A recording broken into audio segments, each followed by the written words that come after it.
참 좋으신 예수님, 오늘 이 새벽에도 주님 앞에 진심으로 감사하며 주님의 이름을 찬양하며 나아갑니다. 오늘도 하나님의 나라와 그 의를 바라보며 간절히 갈망하며 예수님의 뒤를 따르는 제자로서 살아가게 도와주시고, 우리가 각자 이렇게 흩어져 있지만 우리를 주 안에서 하나로 연합하게 하시며 온전히 교회를 이루시는 그 주님을 찬양합니다. 서로의 삶과 그 환경을 돌아보며 기도하게 하시고, 우리가 더욱더 작은 예수가 되어 주님의 뜻을 이루는 그런 하나된 교회가 되게 하여 주시옵소서. 오늘도 말씀을 들을 때에 깨달을 수 있는 지혜를 성령님 은혜를 부어주시고, 또한 우리가 그 말씀에 순종할 수 있도록 용기와 능력을 주시옵소서. 우리를 구원하신 예수님의 이름으로 기도드립니다. 아멘. 안녕하십니까. 선한 제자교회 성도 여러분, 2024년 4월 19일 금요일 또 주말 아침이 밝아오고 있습니다. 자, 48번째 이야기, 바울의 헌금 요청. 오늘 두 번째 시간이죠. 성도를 위하는 연보. 성도를 위하는 연보라는 제목으로 고린도전서 16장 1절부터 4절 우리 함께 읽고 경건의 시간을 시작하도록 하겠습니다. 성도를 위하는 연보에 관하여는 내가 갈라디아 교회들에게 명한 것 같이 너희도 그렇게 하라. 매주 첫날에 너희 각 사람이 수입에 따라 모아두어서 내가 갈 때에 연보를 하지 않게 하라. 내가 이를 때에 너희가 인정한 사람에게 편지를 주어 너희의 은혜를 예루살렘으로 가지고 가게 하리니, 만일 나도 가는 것이 합당하면 그들이 나와 함께 가리라.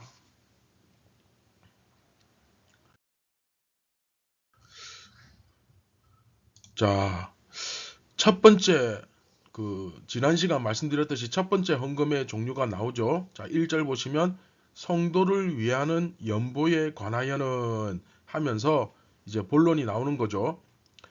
본론이라기보다는 현실적인 이야기를 하는 겁니다. 헌금을 미리 이 고린도 교회에게 이 고린도 전서를 쓰기 전부터 미리 요청을 하고 있었던 것을 알 수가 있죠. 그래서 편지를 쓰기 전에 이미 미리 이 헌금을 요청했던 것을 다시 떠올리게 하는 거죠. 그래서 갈라디아 교회들에게 명한 것 같이 이런 말을 쓰고 있는데, 갈라디아 교회에게는 이러이러한 것을 가르쳤다라는 것을 고린도, 자, 이 고린도는 아가야 지역인데 아가야 지역의 고린도 성도들도 그것을 알고 있었던 것을 짐작할 수 있죠. 즉 원칙이 세워져 있었던 것입니다. 그런데 갈라디아 교회에게 주어진 명령이 무엇인지, 우리가 그 원칙들이 어떤 것이 있는지 정확하게 세세하게 다 알 수는 없지만, 본문을 보시면 선한 일을 하되 믿음의 가정들에게 먼저 나누고, 그리고 또한 모든 사람들에게 나누는 삶을 살아라 하는 것이 이 갈라디아 교회에서의 그 원칙이었다는 사실은 우리가 분명히 확인할 수 있거든요. 그 외에도 아마 다른 원칙들도 있었겠죠. 그쵸? 여기 기록되지는 않았지만 뭐 있었겠죠. 여하튼 매주 첫날에, 즉 그 매주 첫날이라는 말은 주일을 의미하죠. 그쵸? 토요일이 안식일이었고 주일이 매주의 첫날이죠. 이건 뭐 이해하는데 그렇게 어렵지 않습니다. 여러분 지금 현재 사용하시는 그 달력만 봐도 그 주의 첫날이 아마 빨간 날로 되어 가지고 아마 주일로 제일 앞에 와 있을 겁니다. 그래서 초대 교회 때부터 주일날, 즉 안식 후 첫날에 주님의 그 부활을 기념하면서 모임을 가졌던 겁니다. 그런데 이제 2절 보시면 그때마다 각 사람이 수입에 따라서 모두 그 수입에 따라서 모아두어서 내가 갈 때 연보를 하지 않게 하라. 자, 이게 무슨 소리냐? 내가 갈 때 연보를 하지 않게 하라. 네, 한마디로 특별 헌금하지 말라는 겁니다. 매주 모일 때, 그쵸? 그때마다 연보를, 그러니까 헌금을 이렇게 매주 그냥 모아가지고 어느 정도 가지고 있어서 특별히 바울이 가서 거기서 막 무슨 말을 해가지고 거기서 주머니를 열도록 그렇게 하지 말고, 자, 오늘 우리 바울 선생님께서 설교를 해주시기 위해 저희 고린도 교회에 오셨습니다. 오늘은 특별히 우리 바울 사도의 그 선교를 돕는 혹은 예루살렘 교회를 돕는 헌금을 특별히 하도록 하겠습니다. 이렇게 하지 말라는 거예요. 그쵸? 그냥 경상수입, 그러니까 우리 일반적으로 들어오는 그 수입으로 그 수입을 가지고 일을 하도록 하라는 겁니다. 교회마다 어떤 특별헌금 굉장히 많이 하는 교회도 있는데 이제 그런 교회에 출석하시는 분들이 들을 때 조금 생소하게 느껴지죠. 그런데 오늘 본문에서는 경상수입으로 해라. 일반적으로 들어오는 그 수입으로 하고 특별히 하지 말라. 그러면 그 일이 뭐냐? 그 수입을 가지고 일을 하도록 해라. 근데 그 일이 뭐냐? 바로 예루살렘 교회를 돕는 것이었죠. 그쵸? 당시에 예루살렘에 큰 기근이 들어가지고 전례 없던 정말 어마어마한 기근이 들어서 완전히 사람들이 사면초가에 내몰리는 정말 극심한 어떤 고통 가운데 있었는데 그런 굉장히 큰 어려움을 겪고 있었거든요. 그런데 이 아가야, 그러니까 고린도는 특별히 부유한 동네죠. 그렇죠? 그런데 고린도는 이방인들의 동네죠. 완전히 이방인들입니다. 그 당시 이 헬라인, 그러니까 유대인과 이방인은 서로 완전히 반목하는, 극과 극에 적대시하는 그런 관계에 있는 겁니다. 근데 그 상황에서 바울은 이제 예수 그리스도 안에서 유대인들과 이방인들이 하나가 되었다라는 것을 선포한 사람 아닙니까? 자, 이제 유대인들이 이방인들을 막 그 더러운 자들이라고 생각하면서 꺼리고 있어요. 막 피합니다. 그러나 이제 예수 그리스도 안에서 우리는 하나가 되었기 때문에 우리 이방인들이 먼저 물질을 모아가지고 저 기근이 들어서 어려워하는 예루살렘에 먼저 보내자. 그러면 그 예루살렘 교회 사람들이 이방인들이 자기들을 위해서 물질을 이렇게 모아서 가져다 주었다라고 하는 것을 보게 되면 자기들은 이것을 보고 얼마나 부끄러워 하겠냐. 지금까지 이방인들을 늘 배척하고 더럽다고 여기고 그렇게 생각해 왔었는데 막 그냥 조롱하고 무시하고 그랬었는데 오히려 그 이방인들이 재물을 모아가지고 자기네들 돕겠다고 이렇게 하는 것을 보면 그들이 오히려 부끄러운 마음을 느끼게 되고 결국 이방인과 유대인들 사이에 그 간격이 그쵸 좀 더 가까워지게 되지 않겠느냐 그 말이죠. 네, 바로 그걸 위해서 연보를 모았던 것입니다. 헌금을 했던 것 이해됩니까? 자, 결국은 여러 가지 의도가 있을 수 있지만 중요한 건 뭡니까? 바울은 가난한 자, 어려움을 당한 자들을 돕고 그들의 그 인간과 인간 사이에 놓여 있는 그 벽, 그쵸? 유대인과 이방인들 사이에 놓여 있는 그 벽을 허무는데 그 재물을 헌금을 사용하는 거죠. 그걸 통해서 이렇게 연보를 하는데 그것을 위해서는 어떻게 해야 한다는 것입니까? 첫째로는 각 사람이 그 수입에 따라서, 그렇죠? 고린도후서에서는 이제 그런 말씀이 있잖아요. 억지로 하지 말고 또 인색함으로나 억지로 하지 말라 이렇게 되어 있잖아요.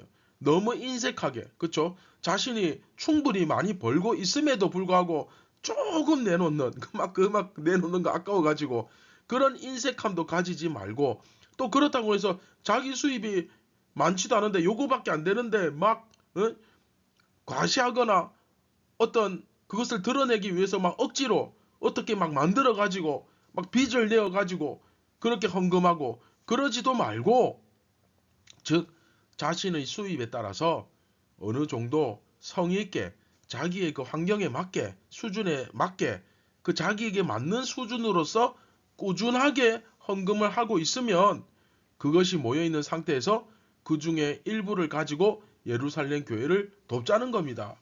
그러니까 막 특별 헌금 막 이래 가지고 큰 돈을 막 내도록 그렇게 만들고, 왜 그 교회에서 특히 건축하면 막 작정시켜 가지고 그 사람들이 없는 그 평소에 그 자기들이 얻는 그 수입보다 훨씬 많은 정말 몇 배의 금액을 헌금하게 만들고 막 땅 팔고 전세 빼고 막, 그쵸?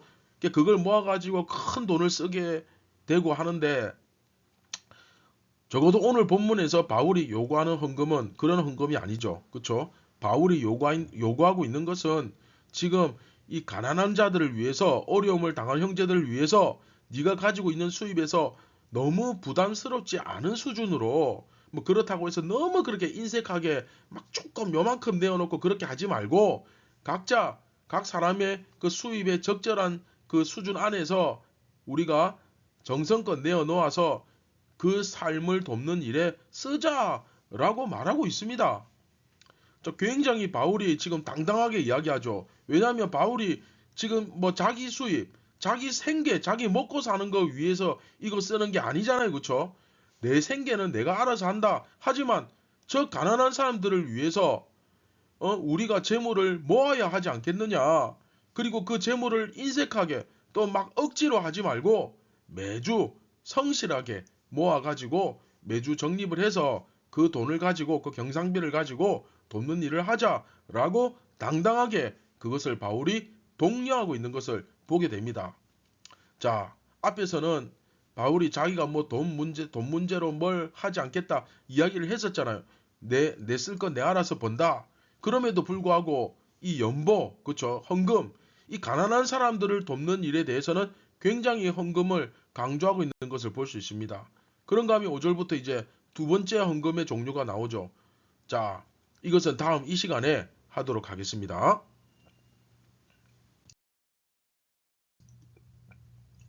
자, 오늘 본문을 이렇게 살펴보면 바울은 이제 우리가 크게 두 가지를 우리 깨달을 수 있죠. 첫 번째는 바울은 자신을 위해서는 이렇게 강조하지 않지만 어려움을 당하는 형제를 위해서는 헌금을 강조하죠. 우리가 앞에서 배운 은사 이야기와 연결해서 생각해 보면 은사를 주신 이유는 뭡니까? 그렇죠. 교회를 세우는 것입니다. 교회를 세우기 위함이죠. 오늘 본문에서도 이 헌금을 사용하는 목적이 뭡니까? 유대인과 이방인 교회 하나됨을 이루는, 그 어려움을 당한 교회 도와주는 거. 그쵸? 결국 교회 세우는 거잖아요. 마찬가지로. 그쵸? 그러면 다시 말하면 우리의 이 재정도, 우리의 이 돈도 은사로 사용된다는 겁니다. 그쵸? 이것을 잘못 사용하면 우리가 우상이 되지만, 그러나 또 이렇게 교회를 돕는 일에 쓰면 이 돈도 귀한 은사가 되는 거예요. 그런가 하면 또 이 헌금을 거둘 때 바울이 뭐랍니까? 매주 첫날에 각 사람이, 그러니까 주일마다 모여서 평소에 자기 형편에 맞게 그 내는 그 수입에 따라서 모아두라. 그렇게 얘기하죠. 바울이 원하는 것은 바울이 갔을 때 막 따로 어떤 특별 헌금을 막 거두어 가지고 막 그렇게 하는 것이 아닙니다. 무슨 말이냐?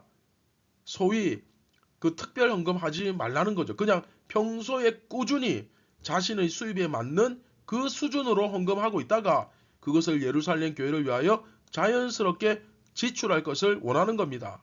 자, 이것을 통해 고린도 교회가 매주 주일 모일 때마다 이 도움을 받는 예루살렘 교회가 어떻게 생각했습니까?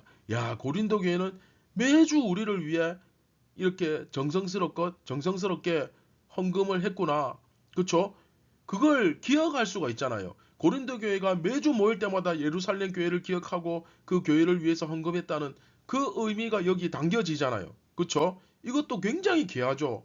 또한 바울이 도착했을 때 고린도 교회 성도들의 그 주머니를 터는 것과 같은 일이 벌어지지 않기를 원하는 그 마음이 담겨 있습니다.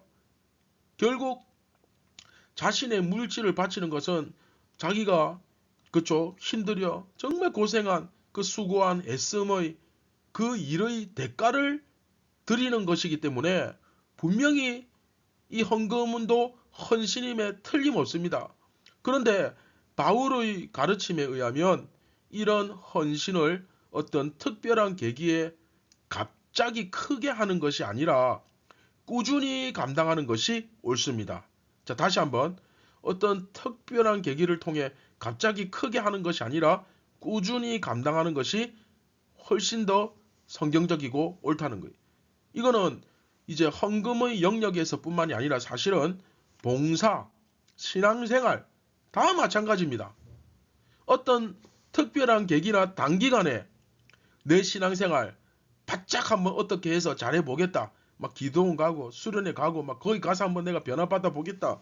물론 안 하는 것보다 낫죠. 뭐 그러나 그렇게 썩 좋은 방법은 아니죠. 제가 늘 말씀드리지만 여러분 신앙생활이라는 게 예수 믿는 게 단기간에 되는 것이 아닙니다. 내가 갑자기 막 어떤 기적을 경험했다고 난 무슨 꿈 꿨다고 갑자기 막 뭐 어떻게 되는 게 아니죠. 우리가 레위기나 민수기에서도 배웠듯이 여러분 신앙생활의 핵심은 성실함입니다. 매일의 경건 기억나시죠?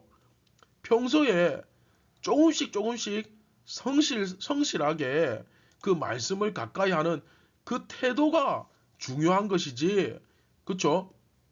하나님은 우리가 막 갑자기 막 벼락치기 하듯이 그렇게 신앙생활 하는 거 원치 않습니다. 그쵸? 하루하루 꾸준하게 성실하게. 그쵸? 네. 그래서 신앙생활의 핵심은 매일의 경건이다.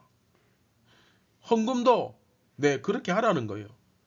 막 갑자기 막 집 팔고 논 팔고 이래가지고 뭐 갑자기 없는 돈 막 다 끌어모아가지고 자기 어떤 현실보다 더 큰 그런 것이 아니라 그쵸?